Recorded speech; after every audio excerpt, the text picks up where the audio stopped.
तो दोस्तों, मैं हूं विजय लक्ष्मी। आप लोग को अपने चैनल पर स्वागत करती हूं, अभिनंदन करती हूं। बहुत प्यारा सा देवी गीत सुनाने जा रही हूं माता जी का।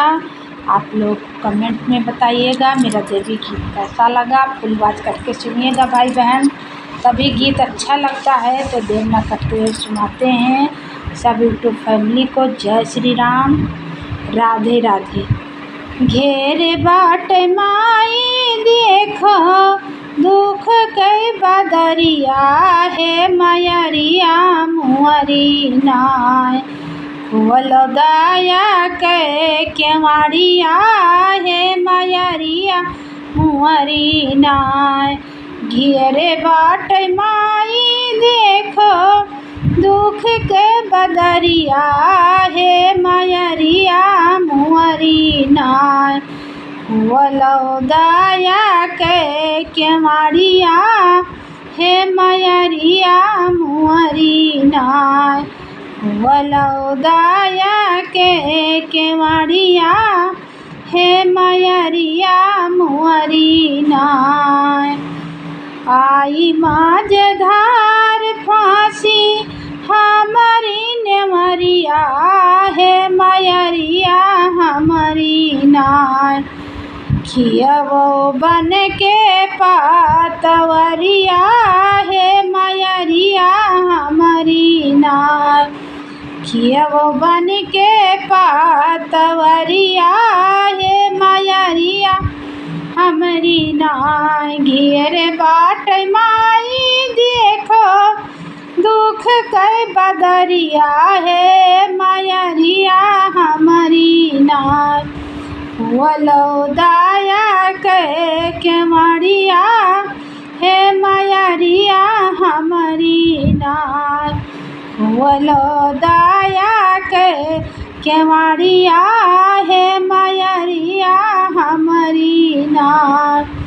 केहू से ना कही मैया हम दुखवा लचरिया अपनी नाय। ओ लचरिया अपनी नाय।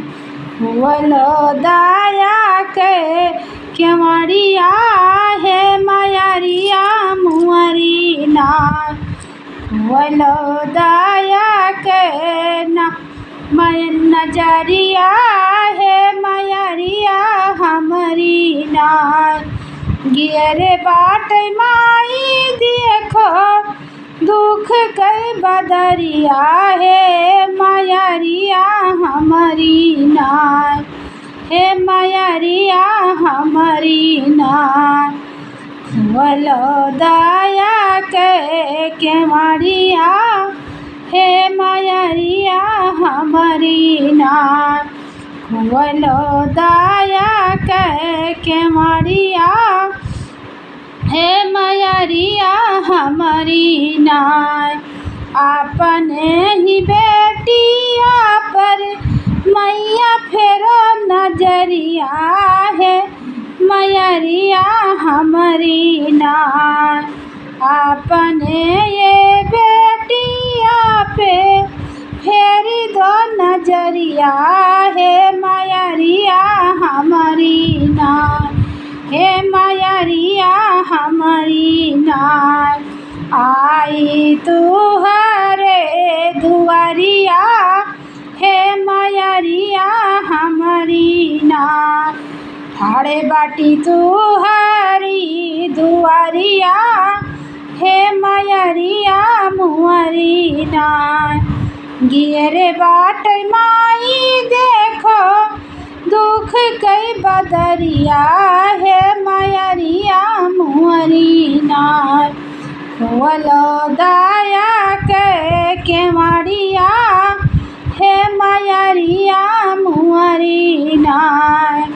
बीच माझधारवा माँ फांसी मरने मरिया है मयरिया हमारी नाय।